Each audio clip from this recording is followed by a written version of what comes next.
Guys, today I'm going to give you my exact repricing strategy in its entirety. Everything I do regarding repricing, my whole process. Let's not talk more about it, let's get started. You're going to need 7 different repricing rules. In this video, we are just going to go over which case scenario I am going to use which rule. If you want the exact rule, I can send them. I have another video actually that I made giving you my exact rule that I use 99% of the time. I would say 95% of the time.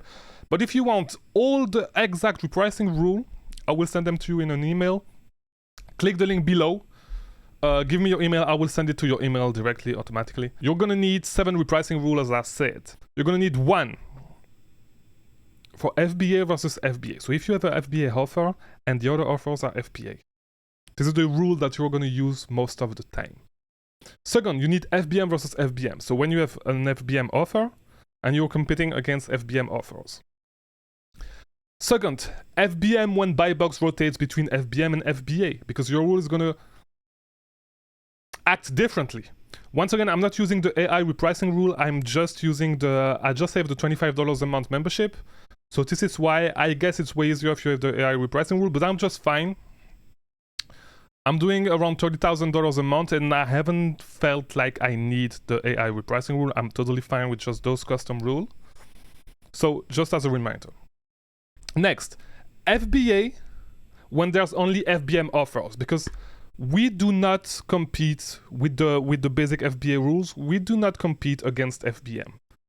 In the rare case where you do not get the buy box because all the other offers undercut you and they are FBM, and there's no FBA offers, I have a custom rule for that. Next. FBA when there's no buy box, FBM when there's no buy box, and then when you don't have no buy box rotation because you have someone hogging the buy box and you want to liquidate. This is all my rules. Now, let's get into the computer right now and let's check my exact process to determine which rule I am going to use on which listing. First, by the way, another work of art. If you know, you know.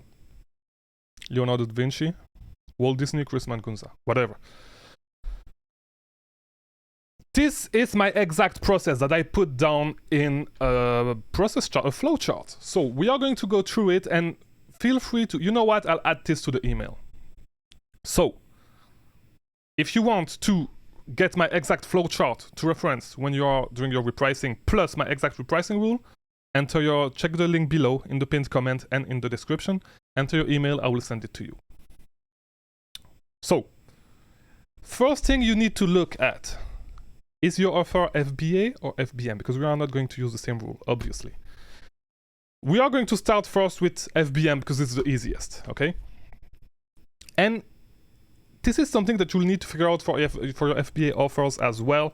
But we are going to do it for FBM first, because with FBA it goes further down the line in my process. First thing you want to figure out is the buy box suppressed? So it happens on some listings that the buy box is suppressed, so Amazon removes the buy box.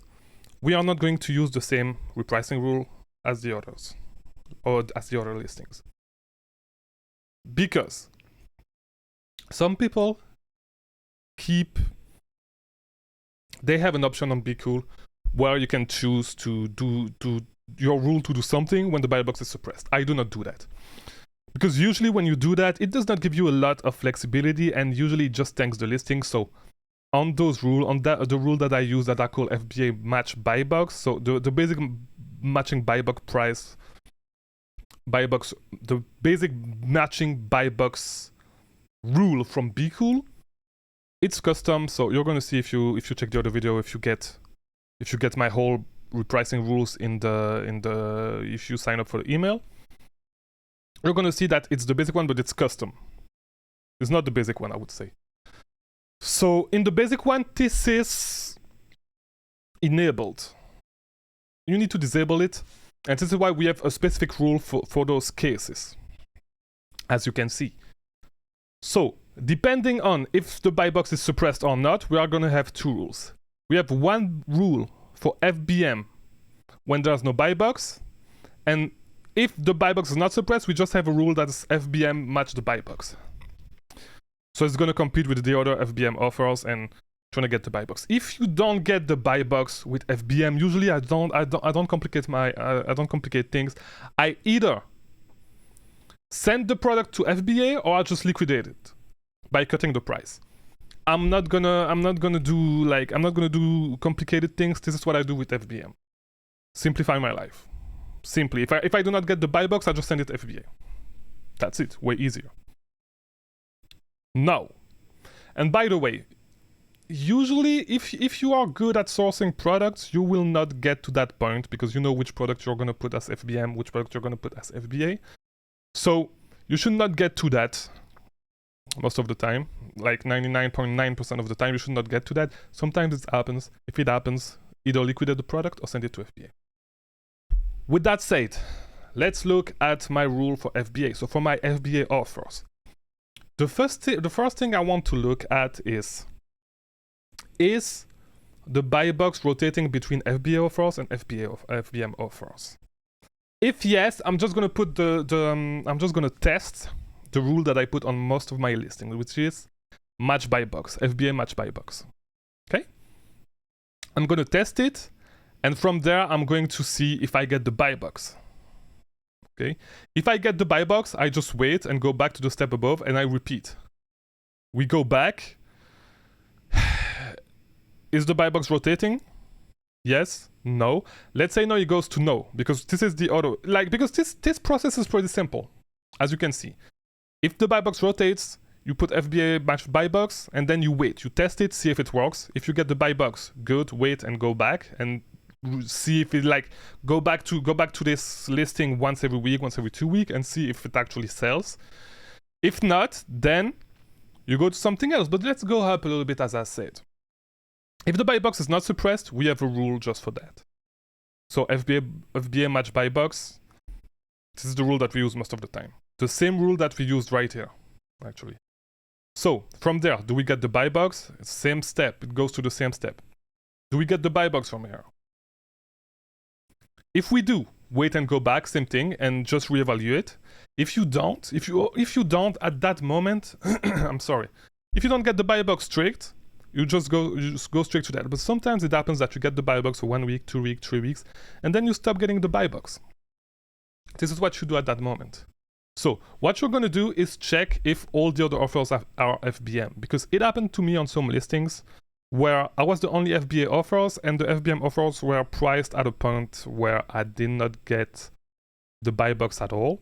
So I created a rule for that. It's my FBA versus FBM rule. This applies only if you are the only FBA sellers and you never get the buy box. Or let's say there's 2 FBA sellers and you don't get the buy box because you don't reprice against FBM. This is going to be super rare. Because if there's another FBA sellers, usually you're just going to be fine with FBA match buy box. Like, I haven't had to do this, and it's pretty rare. I'll say it's less than 1% of my listing where this is happening. No, let's say that all the other offers are not FBM and you just don't get the buy box. You need to check if your price are competitive. Like, if your price are competitive and you just don't get the buy box, it means that for whatever reason you cannot get the buy box, someone is hogging the buy box. Either it's a brand management company or just a big seller who gets all the buy box, like he gets the buy box all the time. Then you are going to liquidate. You just cannot get the buy box, you liquidate. No, you don't have to do it like directly. You can wait 3 weeks, 4 weeks, whatever your process is, and when you decide to actually start liquidating. Most people do it after 60 days. For me, it depends, but this is where you will go to your liquidation rule. Okay? And if your prices are just not competitive, this is probably the reason why you don't get the buy box. And then you need to revise your minimum price. See if the price is below your minimum price, you need to change something. Either you wait for the price to go back up, or either you price your item down. And because you evaluated your minimum price wrong. So this is the whole thing. This is my whole process. Not too complicated. If you have any questions, by the way, leave them in the comments. I can give you more information. This is what I use today as of January 13th. It's Friday the 13th today. So whatever. This is what I use as of today. If you have any questions on my repricing rule, on my whole process. If something was not clear, feel free, we can chat in the comment. I always reply to the comment as of now, because I don't have a lot of subscribers. So take advantage of that, because I don't know how long it's gonna last. Feel free to ask questions. Make sure to go to the description and enter your email so I can send you my exact repricing rules, because they are all custom. This is not the default repricing rules from Bqool.